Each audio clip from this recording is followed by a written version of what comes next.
I would say in terms of coaching, Dak Prescott, Dallas, Derek Carr, Raiders. I mean, not going to a place with a messy quarterback room because he's got that in New Orleans.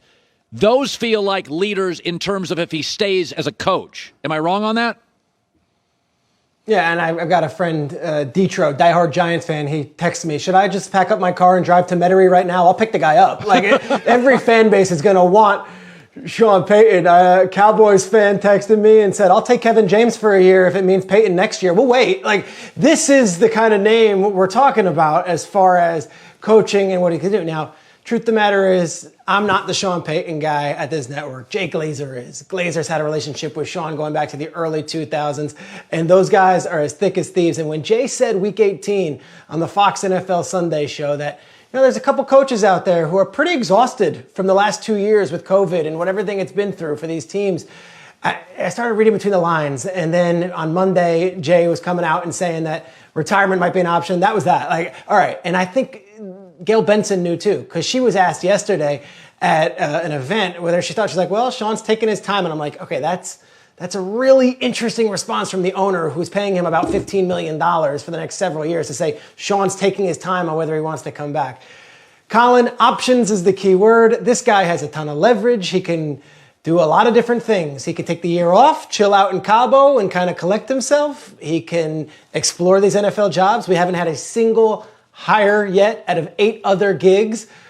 Or he could enter our world and go into broadcasting, where I think he'd be a home run day one, and like Jimmy Johnson was before him, like Bill Cowher was after him, and even Bruce Arians got a seat in CBS's booth when he said, I'm done with the Cardinals for 1 year. He was the number 3 crew, but there is always going to be a seat, and especially with new NFL partners at the table, for Sean Payton's input, insight, and personality on any of these networks. Yeah, let's just be clear about this. Amazon's getting in the game.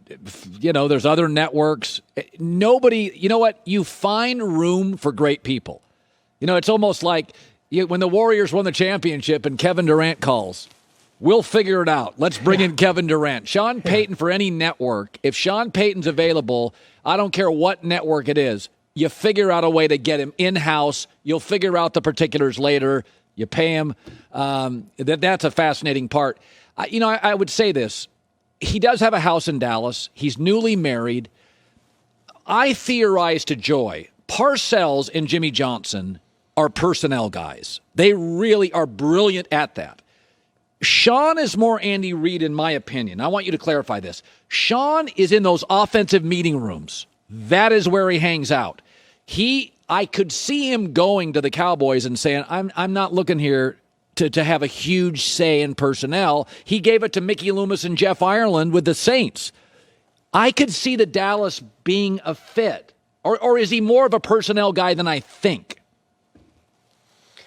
Mickey Loomis, Jeff Ireland, and Kai Hartley is the salary cap guy. And those are 3 of the smartest football scouts personnel. But Sean Payton's voice is still probably the loudest in that room. I'll tell you this. I have done sidelines for Saints games for 15 years. One of the greatest joys you have is to get into a production meeting with Sean Payton, because what those meetings are, and they're usually on a Friday, it's usually, hey, it's cliche this, and yeah, we got to establish the run. Sean Payton will take the depth chart.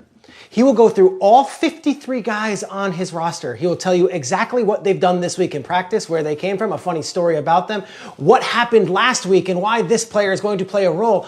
He has been the most open but he knows the personnel inside and out as well. Now, whether or not he's one of those guys that needs control, I don't think that's the case. You see Mickey Loomis and Jeff Ireland getting mentioned all the time as the brain trust who put that roster together. But I will tell you this. He is great with the X's and O's. He is also great with the Jimmies and Joes. I think he would be a fantastic fit if a job was to be open alongside Jerry Jones, who, by the way, the story goes, I believe it was from a Peter King column, I got to get this right, but when Sean Payton maybe won the Super Bowl, it was Jerry Jones who bought him a bottle of champagne and congratulated him, and there was a whole hubbub about that. He lives in Dallas. He was there forever with Parcells. You know for sure that for years, Sean Payton's been rumored to the Dallas Cowboys. I just have not seen any news on them moving on from Mike McCarthy yet. And oh yeah, by the way, Dan Quinn has been interviewing for head coach jobs left and right as well. This is interesting. Yeah, retire. This is what we do, Colin. This is what we do. This is why we do this sport. I'm gonna guess. It's TV 1 and coaching 2 and retirement 3. So I'm just gonna guess that it's gonna be TV 1, coaching 2, retirement 3. Put them in order, in your opinion. I would see it as a couple months off. Sean loves his Cabo. Then it might be TV, and then it might be jumping right into coaching. I think he needs from what everyone says, that this past year, and it's not because he's contracted coronavirus himself, which he has. I think it's looking at that roster and seeing that they were $40 million over the cap, and here comes one COVID case, then another, and then we're playing on Monday Night Football, and I've got Ian Book at quarterback, who's a nice kid, but like, how am I? It took a lot out of Sean. So the broadcast job, we do it. It's taxing. It is not coaching during a global pandemic. It is something different. They want your analysis, usually the pat on the back. These networks are going to treat them like gold. I could see that being a soft landing for a year, regroup, maybe 2 years, regroup. And then, like Jimmy did, if I want to go experience that Miami Dolphins second whip around, let's maybe explore that. I would think TV, and I don't know Sean nearly as well as many of our colleagues do, and I certainly have not had this conversation with him, but just knowing how darn good he is, how great a personality he is, and how smart he is. He might be offering things X's and O's that we have not seen yet on television. He's that good an X's and O's guy and that good of an offensive mind. I'd be fascinated to hear his thoughts, whether in the booth, in a studio, wherever. I think that's a soft landing spot where you can have Monday to Friday, relax, fly in Saturday, do the show Sunday, get back to the beach on Monday, and just be ready to go on Sunday. All right. TV, you're going 2 months, you're going month retirement TV football. I'm going TV football retirement. Well, it depends on retirement. What is retirement? We're playing... I don't know what retirement is. He's still a great coach who has a line of 20 teams that are going to want him. The truth is, though, like, here we are. This is a guy who's probably a peer of ours. I've covered him. You've met him a million times. He's a brilliant guy. It's like, brilliant here we guy. are playing. We're playing chess with his personal and career life, but that's what this is when you have one of the best coaches in football stepping away from a job that he's had for 16 years. That's what it is. Yeah. All right, Schrager, this is... By the way, when do you think we'll just get news? When will we get news? Because Aaron Rodgers said, I'm going to sit around, talk to these guys. Month, 2 months? I mean, free agency in March heats up. People are going to make calls. Gut feeling on when Aaron comes... I mean, Aaron's public these days. When's he come out and say, here's my decision? The Combine starts, I believe, March 2nd this year. That is when every NFL front office person is in town. They're all in together. All those talks begin happening there. What was interesting was last year, all that stuff came out from Schefter in April at the draft.